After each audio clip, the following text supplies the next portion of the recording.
Fantastic. Brian, let me go to you, and then we're going to get you in here, Cynthia.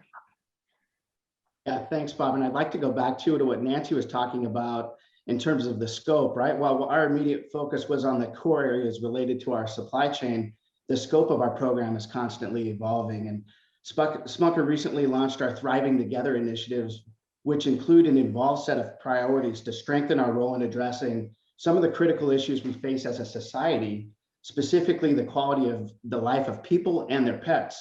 So these priorities are including supporting access to quality of food, access to education, making connections to community resources, supporting a healthier planet, and then really specific to the human rights topic is to ensure an equitable and ethical treatment for all. And we're really looking to accelerate our current efforts through training, hiring practices, advocacy, and then the existing responsible sourcing initiatives that we have. And as we think of that structure, much like Nancy's structure, it's very cross-functional in nature. We've got various stakeholders that own different elements of that program. So the original framework really focusing very intentionally on verifying practices in the supply chain and our own operations. That was work really led by our responsible sourcing team in partnership with our procurement stakeholders to help us make sure as we go to market with it, we're able to implement it and work with our suppliers through it. But as we mature our program and we incorporate our Thriving Together initiatives, this effort will be collectively led by our ESG committee. And this committee includes representation from ethics and compliance, procurement, legal, human resources, supply chain, and our sustainability team. Fantastic. Cynthia, let's turn to you. You come at this from a different perspective, and you talked about your background as a prosecutor. And then since I think you mentioned in 2013 or 14, you've been in-house, you've set up a pro bono clinic dedicated to human trafficking and a fund, the Human Trafficking Rescue Assistance Fund. So I want to talk specifically about human trafficking and your experience in that.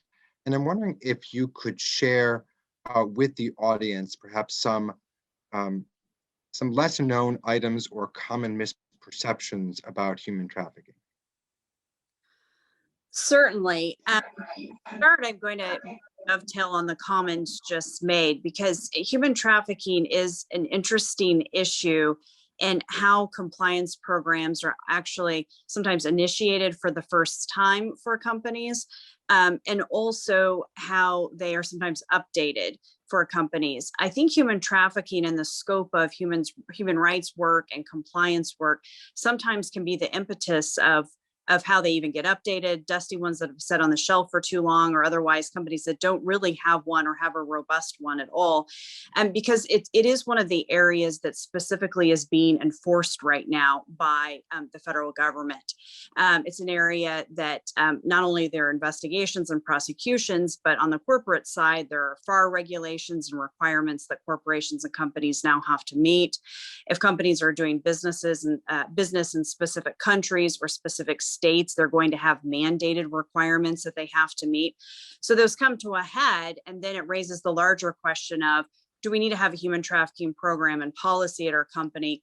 Wait a minute, do we also need to have a broader human rights program? And then also perhaps do we need to update other items within our code of ethics, our code of conduct, or policies and programs that we have at the company? And you're right, my prior background was on the enforcement and investigatory side. And when I came into the private practice, we really now have two tracks. I have this private sector track or for-profit track where we're also providing guidance to companies and corporations to assist them with their compliance programs, certainly human trafficking components of that and otherwise. Or assisting them when they have a problem and there's an internal investigation that they need and privilege protection provided for that issue. But then we're also providing services on the pro bono side. I committed to many of my law enforcement agents when I left government practice to private practice that we would still support their effort and their work, and we provide for non-for-profit pro bono assistance through the Human Trafficking Legal Clinic, which also started in 2013 and 14. And through a series of partners and associates that volunteer firm-wide, we offer free legal representation to victims of human trafficking. And it's really just a commitment of the firm to be able to give back in this area. But it is a lesser known area. I think it's a lesser known area initially when the Trafficking Victims Protection Act was passed back in 2000 for law enforcement and prosecutors to begin getting used to it. And then when these regulations started to come into play, really on the private sector side for companies and corporations, to realize that human trafficking is an issue for them as well. It can be an issue within their supply chains. I think oftentimes the C-suite will look around and say, well, of course, we don't have human trafficking here at our company, but there's something that's going on further down with, like I said, their supply chain or subcontractors that they have that they may not even be aware of and aren't aware of it because they don't have a compliance program and aren't pulling back kind of the sheets to take a closer look at those issues. The law enforcement side can only do so much to address the issue of human trafficking and human rights. It really is having a more meaningful impact, I think, when the government is requiring companies to step up and create compliance programs, even if they're mandated from time to time. But I do think human trafficking within the topic of human rights is driving quite a bit of the conversation just because of the mandates and regulations that are now coming into play.